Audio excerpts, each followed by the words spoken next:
Hello, good morning, evening, or night, wherever you are in the world today.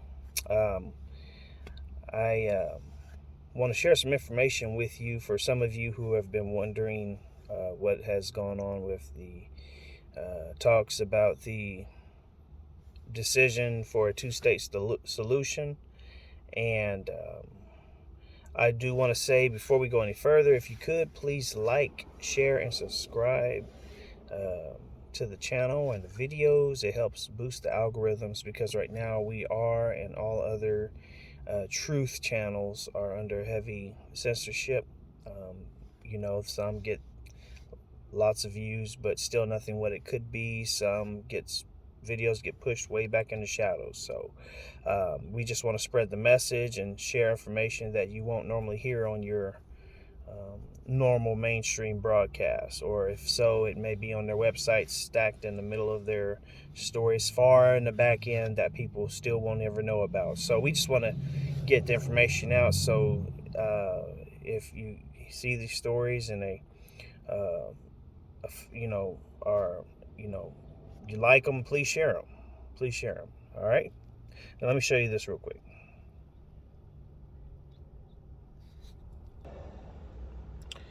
Israeli national news. Okay, this was before leading up to the General Assembly, which was last Thursday and Friday on the 22nd and 23rd. So this article was on the 21st, which was Wednesday, right before the start of the General Assembly at the UN. It says, Lapid to support Palestinian state at UN tomorrow. And it says Yair Lapid, he will be first Israeli prime minister to state his support for the two-state solution during a speech to the United Nations, or the UN General Assembly. And here we have Jerusalem Post. Says, breaking, Israel wants two-state solution to Palestinian conflict. Lapid to tell UN. Over here at the Times of Israel, it says at UN General Assembly, Lapid to call for two-state solution with Palestinians. Prime Minister sparks anger among some of his coalition partners, with Sheikh claiming he doesn't represent Israel or the government. And, he's the first one to break ranks with a lot of people on this decision, and pretty much acting on his own accord to do what he wants to, what he thinks is in the best interest of Israel. But there are some conditions to that. It's not that he just wants a two-state solution just because he's in agreement with what others may feel or been pressuring Israel to do, even though there was a lot of pressure on Yair Lapid to do so. But Netanyahu would never have done this.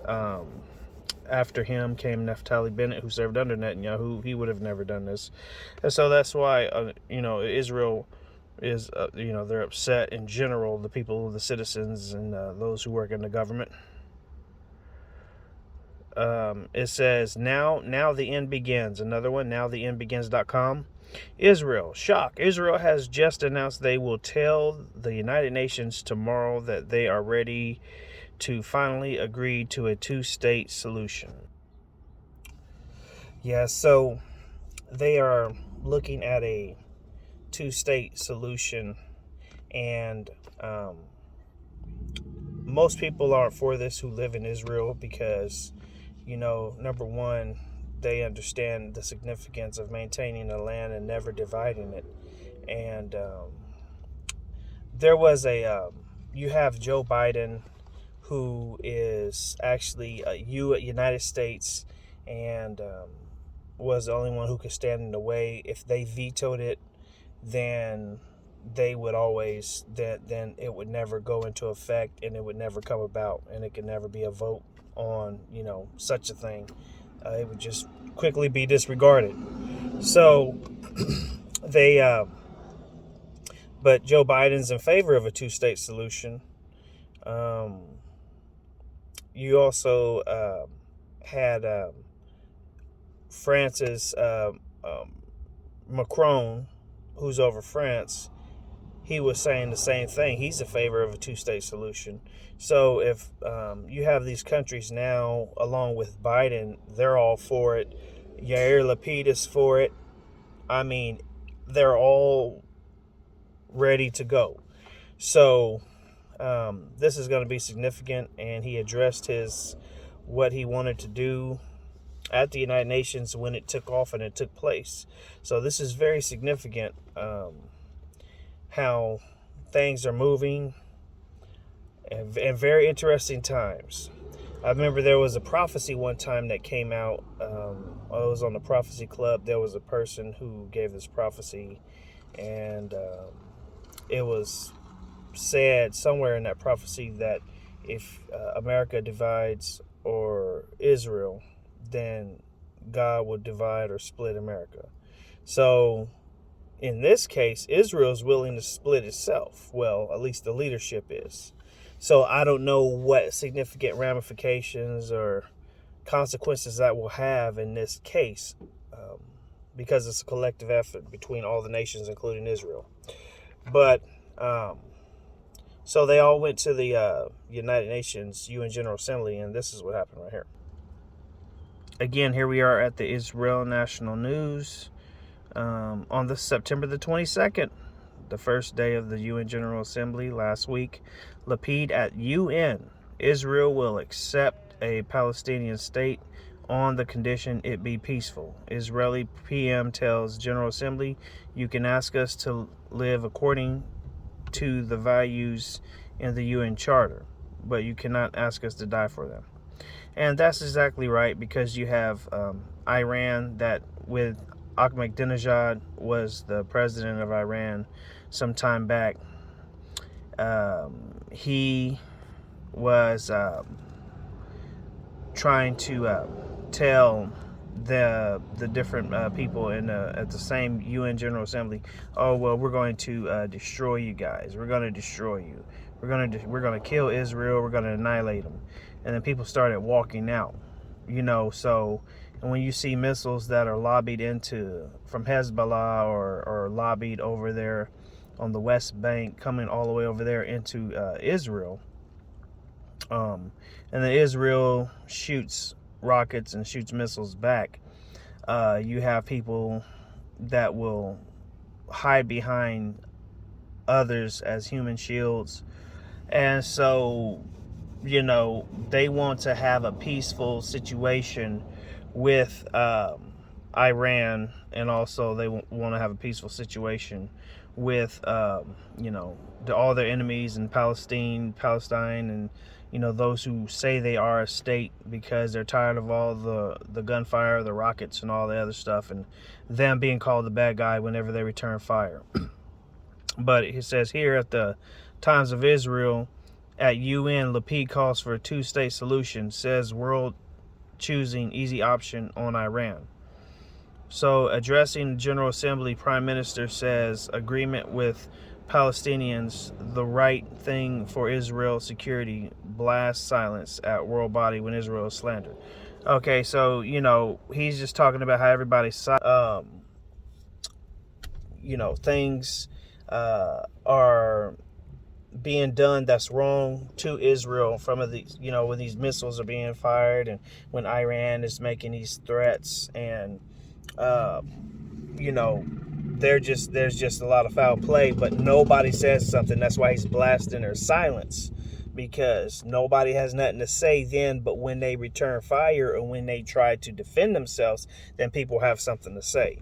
And so you have Biden. Obama gave all this money to Iran, $1.5 billion cash, which was illegal in itself and should have put Barack Obama in jail forever, close to it, right at the end of his term. Trump canceled the rest of that money in this deal that Obama set up and started. So when Trump got in office, he canceled that.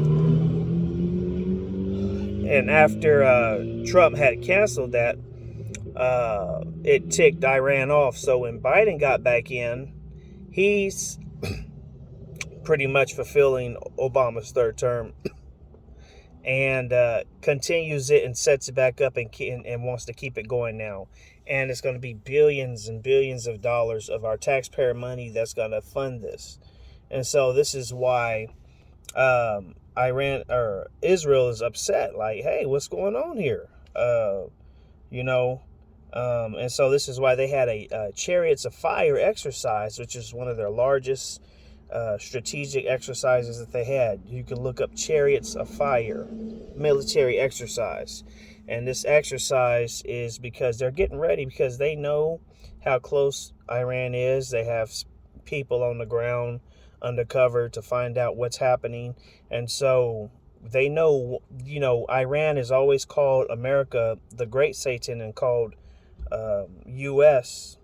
Or called Israel the Little Satan. And so it's amazing how we help our enemies of our allies. Biden and Obama, I don't understand. We help our enemies against our allies and give them all this taxpayer money, but yet we get our taxes raised and increased. But that's for another day. But it just, these people are so twisted. They're bought and paid for. They're puppets. They're so stupid. Just whores for the system. They're whores for the system. So anyways, we'll just see how these things play out. And it's amazing times, as I say. And if you don't know Jesus Christ as your Lord and Savior, now is the time to make him not only just Savior, but Lord of your life. Surrender to him, live for him, cry out to him, and accept him in your life today. And because time is getting short and Jesus is coming back. All right? God bless you.